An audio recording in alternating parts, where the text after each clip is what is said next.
Hello mga ka-stroke. Kamusta po kayo? Welcome back to my channel po. Update lang po sa mga buhay-buhay, sa buhay natin na stroke. Wala naman nagbabago, ganun pa rin. At I'm sure kayo din po ganun din. Parang paulit-ulit lang tayo na matutulog, gigising, exercise, pahinga, exercise ulit. Wala, ganun talaga buhay. Pero miyawa naman po ang Diyos kung tayo ay katsaga. Mapansin niya tayo at bigyan niya ng yung mga ginagawa natin paghihirap, suklian niya. Bigyan ko na po kayo ng halimbawa, kagaya sa akin. Alam ko po, hindi lang naman ako yung nagpupursige at hindi lang ako yung nagpapakahirap sa pagpapalakas at pag-exercise. So, ang gusto ko lang po ipaano sa inyo, kasi sa akin, inalis ko yung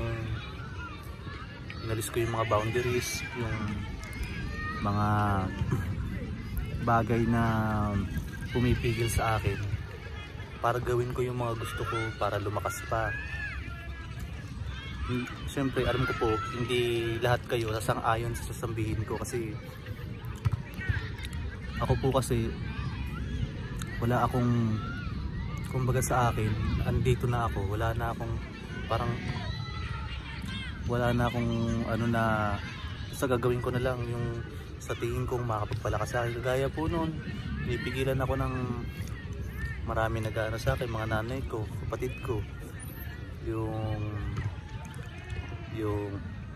asawa ko, na baka makasama sa akin yung pagbubuhat ng mabigat. Gaya nga po na sinabi ko nga po sa kanila, kung laging ganon, lagi akong matatakot, lagi nyo kasabihan ng ganyan, walang mangyayari sa akin. Mag-i-stay lang ako dito kung nasaan ako, sa mahinang state. Kung itatry ko to, i-explore ko, subukan ko,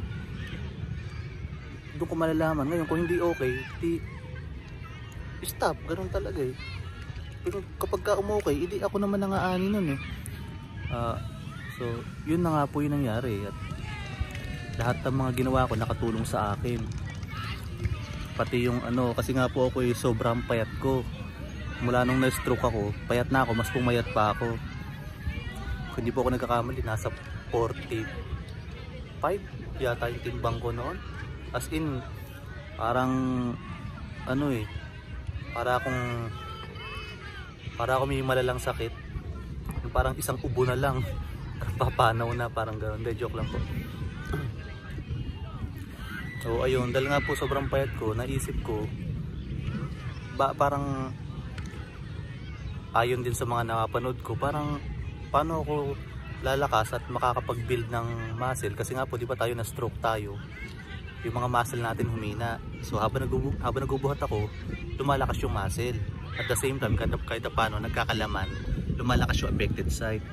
So naisip ko, paano magkakaroon nun kung hindi ako kakain ng tama? Kasi ang pagkain ko po ay talagang as in parang wala, sobrang hina ako kumain.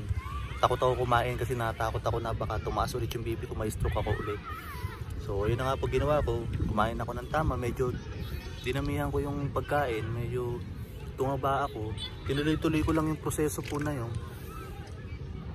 Anong nangyari, ito po, kahit na paano, malakas ako, na-maintain ko to sa loob ng 5 taon.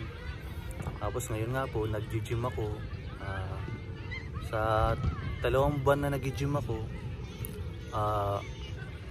para sa akin po, ang ganda talaga ng naging sa akin. Kasi lumakas yung katawan ko, yung posture ko na parang yung bigat, parang unti-unti na siyang parang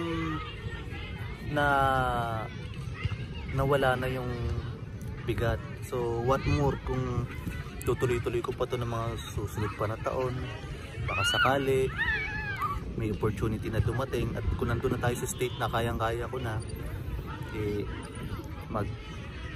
may dumating na opportunity na pwede tayo makapagtrabaho ulit, why not, di ba po? Pwede ko nang subukan, wala naman na mawawala.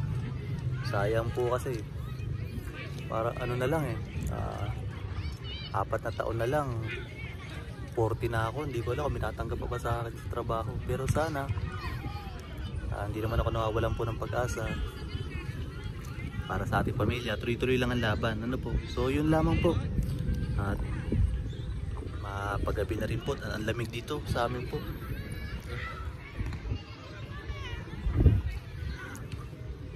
Malamig po dito, sana pagka umaga ganito rin, kaso pagka gabi lang dito sa amin malamig, lalo pagka madaling araw na. So ayun po, yun po ang masabi ko lang sa inyo. Try nyong alisin yung boundary, alisin nyo yung takot, baka makatulong po sa inyo kagaya na nangyari sa akin. Pero kung hindi umokay, tigil nyo po, yun lang. So ayun po, maraming salamat po sa panonood nyo.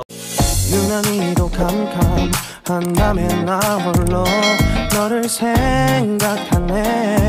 이런 기분 설명할 수 없어.